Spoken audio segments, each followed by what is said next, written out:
I think things like ice, like meth and heroin and stuff is always going to be the worst ones. Cocaine's pretty fucking bad to be addicted to because of the price, you know what I mean?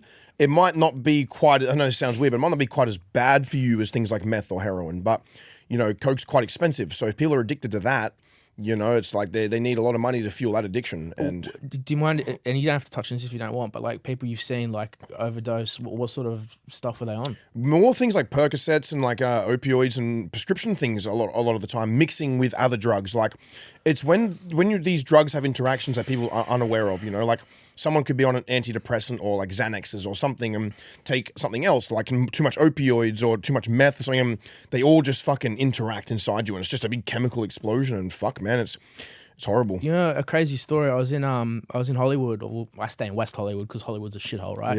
Yeah. And I sponsored a party that it's for one of Kylie's friends' vodka brands, Stas Sunny Vodka, I think. Anyway, there was a whole bunch of celebrities there and blah blah blah. I didn't go, I ended up going home, but we sponsored part of that party, and one of the guests was the guy Angus Cloud.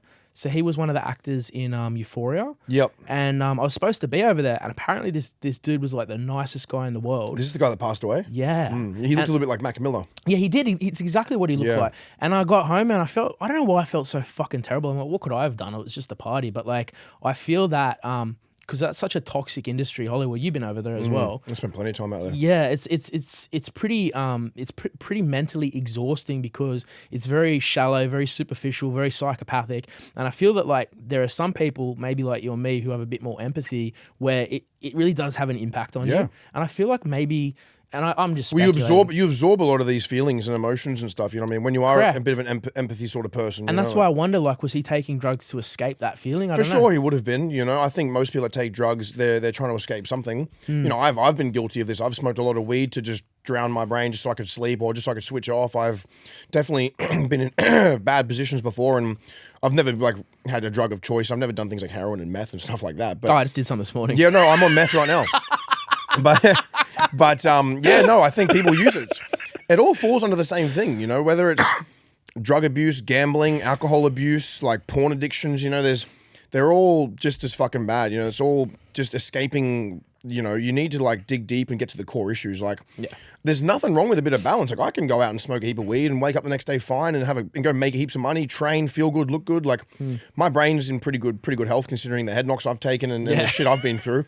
But yeah, it's sad, man. It really is sad because obviously I've been in some pretty bad places mentally myself. I suffered from all kinds of like mental health problems, whether depression, anxiety, PTSD, all these things, you know. And you know, it's you feel so stuck and lost. You just don't want to leave your house. You don't get out of bed. You just nothing.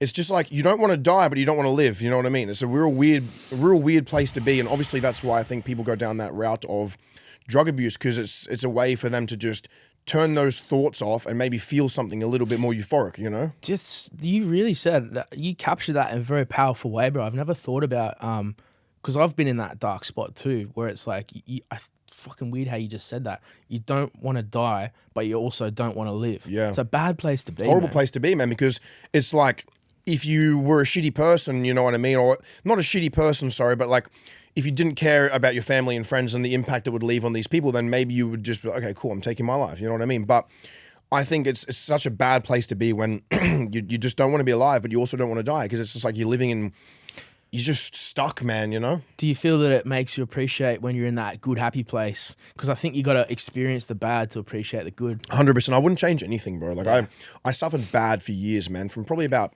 20 through to about 27, you know what I mean? The last couple of years have been probably the best years I've ever had of my whole existence.